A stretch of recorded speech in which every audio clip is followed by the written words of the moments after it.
Mga kasayan, nagbabala ka ba na maglagay ng mags o disc brake sa yung TMX 125?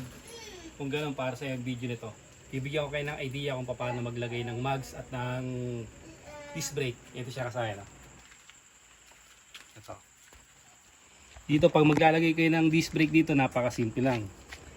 Itong shock ng ng TMX 125 parehas lang sa mga XRM 125, XRM 110, pare-parehas siya.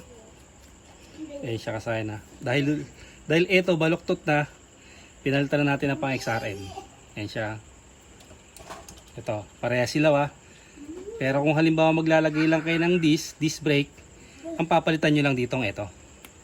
Itong pinaka tube nya. Pansinin nyo pagka sinukat natin to,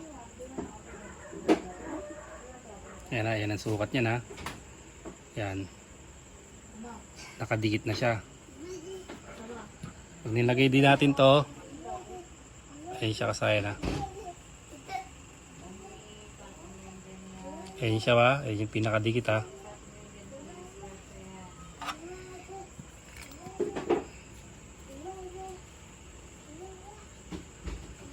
Ayun siya kasaya na. Parehas lang sila ng ng pinaka fork. Tapos dito, pansinin nyo mas mataba. Sukatin din natin. Kahit mas mataba ito, parehas naman sila ng pinaka fork. Ayan na. Ito. Ito yung sukat niya Pagdating sa fork na to, ayan. Maluwag na siya. Dito.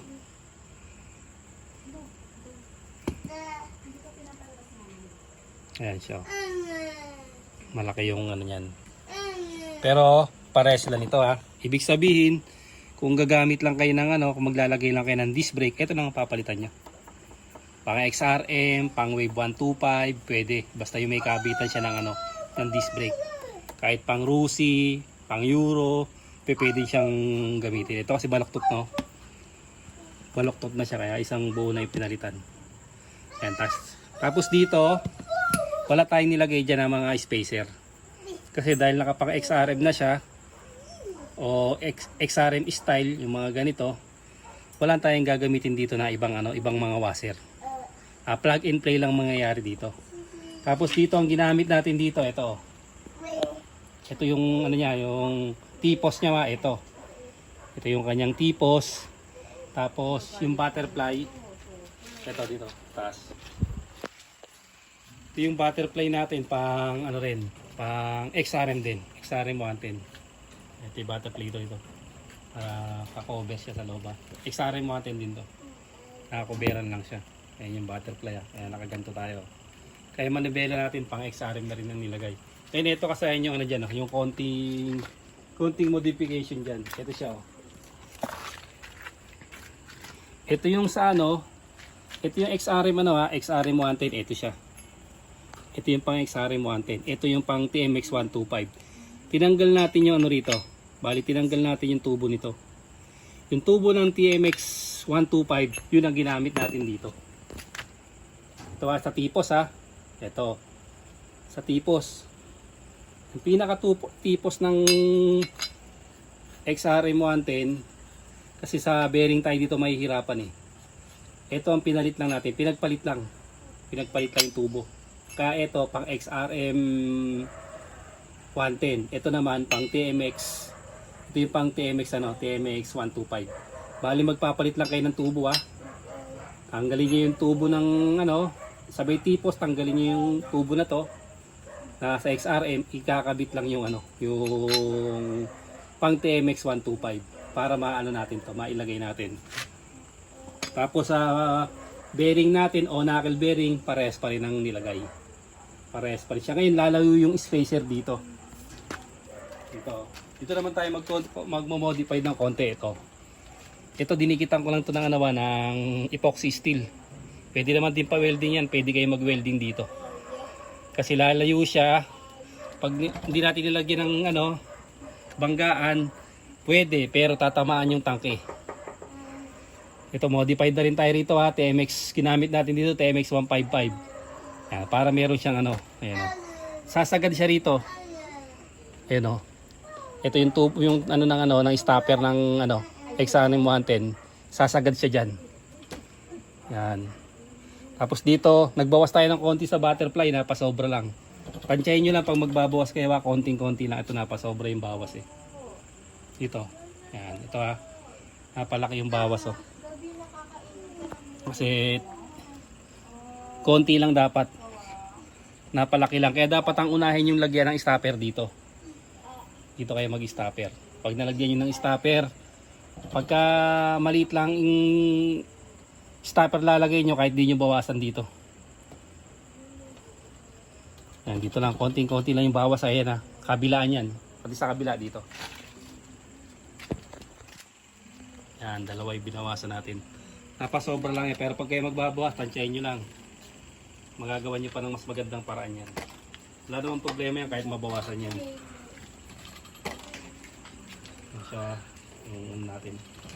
Okay na yung liko natin, hindi na siya tatama sa sa tangke.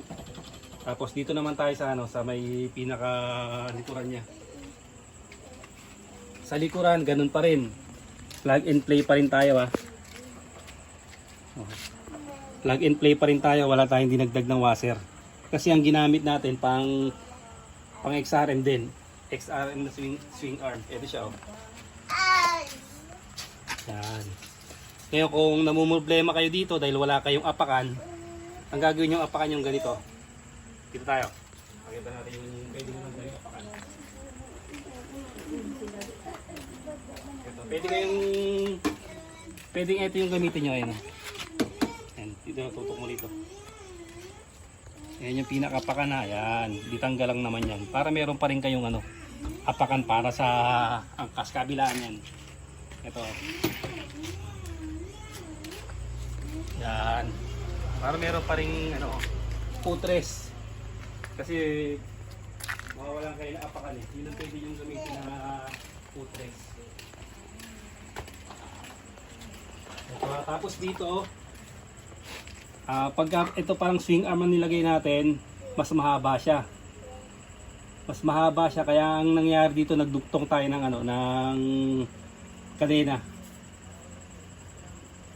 Nagduktong tayo ng kadena rito kasi mas mahaba yung mas mahaba tong swing arm kaysa yung dati niya. Yung dati niya na nakalagay. Ito yun Dito naman tayo sa dati nakalagay. Ganito naman ang diskarte Ito yung dati niya Pansinin nyo. Ito yung dati. Itong pang XRM. Pagka ilalagay nyo to, dito lang magkakaroon ng konting problema. Ito. Yan Pansinin nyo to Ito yung tubo. Ito yung tubo Pansinin nyo Sa tubo, walang magiging problema, parehas yung tubo. At kung problema sa tubo, pwede kayo magpalit ng busing. Palitan nyo yung busing sa loob. Ito. Kung maliit yung busing ng ganito nyo, palitan nyo lang siya parehas sila ng tubo. Ito yung stock ng TMX 125.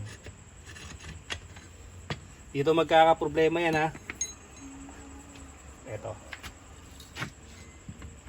Sa iba, swak pack lang Ayan, pansinin nyo.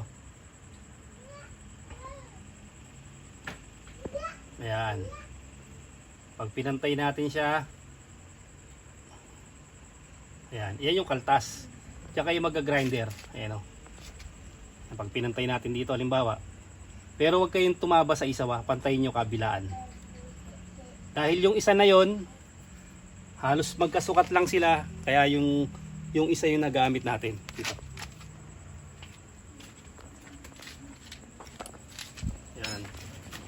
Kaya ito yung naging dalawa yung napinturahan ko na kasi ito mas konti lang yung grinder. Konting-konting grinder lang. Konting-konti lang yung pinaka pag-grinder niyan. Tapos ang mangyayari na sa kanya, plug and play na rin siya. Wala nang ibang bearing na Wala nang ibang bearing na nilagay. Washer, wala na. Yun pa rin. Wala tayong binago diyan. Yun pa rin yung nakalagay sa kanya. Kaya okay na tong natin, yung mugs natin. Tapos pagka inuga nyo siya, walang kalug yung ano niya, yung swing arm. Matigas yung ano natin ha. Kailangan matigas yung ano natin, swing arm. Wala siyang kauga-uga. Ito lang kayo maglalagay nyo, no? Yung pinakita ko sa inyo apakan. Para pag maglalagay kayo ng putres. Yung pinaka putres dito. Tapos sa ano, wala na. Dito lang nagbago ha. Ito lang ha. Ito. Ito, tutok mo dito. Konting-konti lang to. Yan. Yung inasa na yan. Konting-konti lang yan. Kabilaan lang para pantay siya. Tapos pagka gusto nyo rin ng ganitong tangke, ito, konting kaltas lang din, yung lagayan lang. Magpapalit lang kayo ng pang TMX 155, pwede Rusi. Pwede gamitin nyo yung pang Rusi, yung pinakabilog niya. Yung pinakabilog ng nilagyan ng TMX 125 kasi malaki. Malaki yung pinakabilog niya. Natin ang bilog niya.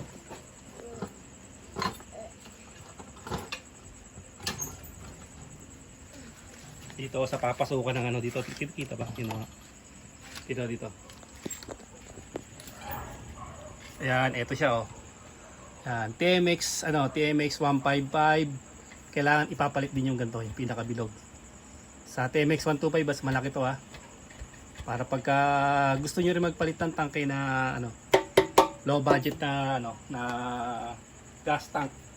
Pang ano siya, pang TMX 155. Okay din naman, makinis. No, ganun lang kasayan yung paglalagay ng ano ng nugs at disc brake. Okay naman siya kasayan. No? Sa mga prenoan natin, okay siya. Ito yung ano dito. Tigayin mo yung ano preno Tapos tutok mo ito ano.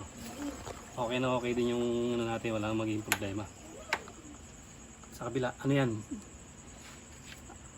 Clutch yan. Oh, regulate pag pinaikot ko tsaka mo i-preno. Isa pa. Yan siya kasayan, no. Tsaka gagandahan niyang kasayan, sentro siya, nakasentro yung mga ano natin. Sentro yung gulong natin kasi wala tayong nilagay na mga washer. Mga washer sa kanya. Ganun lang kasayan na pag magpapalit ka ng ano ng mugs sa TMX 125. Mas madali lang siyang ipalit. Hanggang dito na lang mga kasayan. Salamat sa panonood.